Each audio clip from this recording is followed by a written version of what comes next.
Hey, Ronnie. Hey, how you doing? You know what? We got a lot of fun stuff to talk about in sports. You know, when I was like 15 years old, by the way, that was 50 years ago, I wanted to be the next Frank Robinson or even Willie Horton. Now today, a young man who's a catcher that I'm about to introduce you to may one day become a household name. These kind of stories I like to call the future sports stars of Michigan. Being a catcher, you got to always be super engaged in the game. At just 15 years of age, Bloomfield Hills' Broder Katke is rated among the best young catchers in all of youth baseball. The part where you fail more than you succeed, it's almost like a challenge. Just being able to work towards always trying to succeed more than you fail, which probably won't happen, but it's a good goal. Did I say he was just 15? Yes, he's a real dream catcher. For example, just tossing around a baseball with his younger brothers, Theo and Henry, at the Motor City Baseball Academy in Rochester Hills. He's a natural for a kid who's a star on the rise. And then I had a really good 13U summer, really good 13U spring, and ended up going to Select Fest. So that was a really cool goal to accomplish. And then after that, it kind of just took off from there. It's only like the work don't stop, it only like keeps going.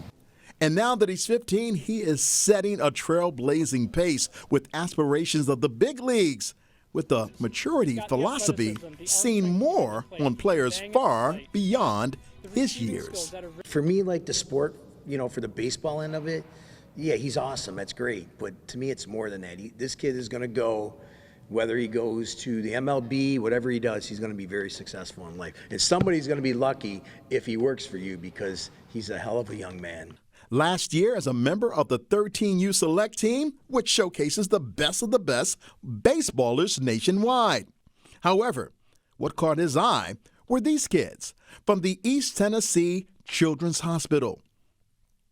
Broder was so touched by what he witnessed, he decided on his own, taking a swing at raising $3,000 or more through fundraising and social media. There's a reason why you're doing this, and you're raising money for children who need care. Something happened, something you saw that said, I've got to step up and do my part. Why? I mean, being able to see those kids last year was really an eye-opening experience. Just, you know, those kids came and visited us, and they don't really know what their future is going to be like, obviously, and they don't have the opportunity that we do to go and play baseball. I mean, we just played wiffle ball and played Fortnite with them, and they were so satisfied with that. And really their joy was it was infectious, just seeing them so happy for just such a basic thing. And it just really made me think, you know, I can't take anything for granted, and I want to go and help these kids as much as I can. And that cat is so mature, but guess what? He's already made a commitment to go to Duke University, and his favorite baseball team in the majors, unfortunately, the St. Louis Cardinals. But he did tell me this: if the Tigers came calling, he'd answer that phone. He may not have a choice, right? And the Tigers, of course, could use his help down the road. 15 years old. Love to see it. You saw him here first, and you can't help but cheer for a kid like that and get behind a guy who's already doing great things. How about it? Thanks, Ronnie. Thank you.